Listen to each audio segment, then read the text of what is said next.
Nouveau jour, nouvelle fenêtre du calendrier de l'Avent et nouveau top. Aujourd'hui, je vais avoir la lourde tâche de vous révéler mon top 5 de mes Pink Senshi Super Sentai favoris. En 5ème position, je vais mettre la dernière en date de nos chers Pink, c'est-à-dire Mira, alias Bone Pink. Dès le début, j'ai beaucoup apprécié Mira. Sa gaieté, son envie de bien faire les choses, sa débrouillardise, le fait que très vite elle se lie d'amitié avec les autres membres de l'équipe, qu'elle devient un pilier de l'équipe, et semaine après semaine, épisode après épisode, ça n'a fait que se fortifier. Mira est l'une des meilleures Pink que je connaisse. Ah, je vous l'assure. C'est un personnage qui se laisse jamais abattre, qui a toujours cette force de caractère d'aller de l'avant. Et puis grâce à ses petits boulots, en fait, c'est quelqu'un qui est hyper qualifié. Elle sait tout faire, elle peut tout faire. Mais à côté de ça, Mira, c'est vraiment une super Pink. Et ça va me faire un peu mal au cœur de la voir disparaître l'an prochain, parce qu'on ne saura pas quel personnage on aura le droit. Je profite d'elle actuellement dans Momonger, et elle est vraiment top. Numéro 4. Parfois, tu vois, il y a des acteurs qui entrent dans le toku, mais qui sont trop jeunes, et qui vont te saouler, qui vont pas te convaincre. Puis quelques années après, ils reviennent dans une autre franchise que là où on les avait découverts, où ils ont mûri, ils ont grandi, et c'est le cas de notre numéro 4. Ma Pink numéro 4, c'est Kame Pink. À la base, je la connaissais en tant que canon, la petite sœur de Canada Spectre. Et bon, des années après, elle devient une Pink Senshi, elle est médecin, elle est mignonne, elle a mûri, et vraiment, c'est une super actrice. Kame Pink, c'est un personnage que j'ai beaucoup apprécié suivre. Parce que derrière le côté un peu Pink, forcément, elle est un peu neuneux, bah non. Elle est médecin, alors je vais pas dire de génie parce que je me souviens plus trop de la série, je l'avoue. Mais c'est quelqu'un qui est débrouillard, qui apporte son lot à l'équipe, et en plus sa relation amicale avec Kame Green est super cool. Le fait que très souvent elles vont s'épauler, et j'ai envie de continuer à voir l'actrice dans d'autres rôles, que ce soit Tokusatsu ou ailleurs, parce que j'ai appris à l'apprécier depuis Ghost, et elle est très très bonne.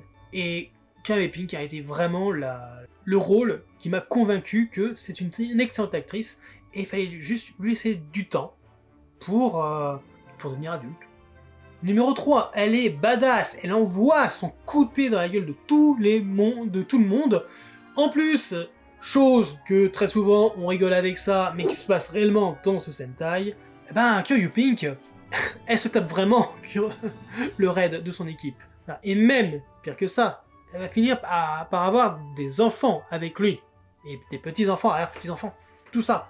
Bon, à part ça, Kyoryu Pink, je trouve que c'est le savant mélange entre la mignotitude et la badassitude. Parce que quand elle envoie pas des valnagués, des monstres avec ses coups de pied, ou n'importe qui, juste trop mignonne avec ses petites mousses, ses expressions, c'est aussi un pilier de l'équipe qui est hyper important. Généralement, tu peux te dire que ouais, il y a des senshi qui sont plus bas que les autres, mais dans Kyoryuger, je trouve qu'ils sont tous au même niveau. Et alors qu'elle est la seule fille de surcroît Pink dans son équipe, ben on l'oublie jamais. Elle est jamais mise en arrière, elle est toujours plutôt en avant parce que, bah voilà, elle est badass, elle est brute de décoffrage parfois, mais elle sait être mignonne, comme je disais.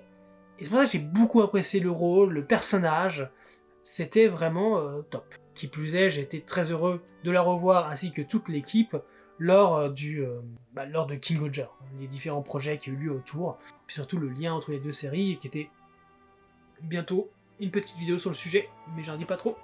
Bref, ma numéro 3, c'est Kyoryu Pink, parce que elle envoie du lourd.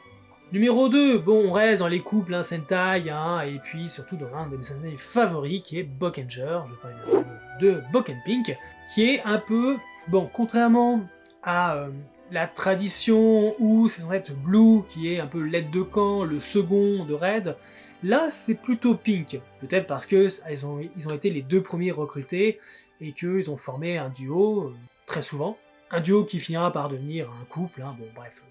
Boken Pink, au-delà du côté, je trouve, très mignonne, intelligente, c'est qu'elle est mature. Et ça fait plaisir.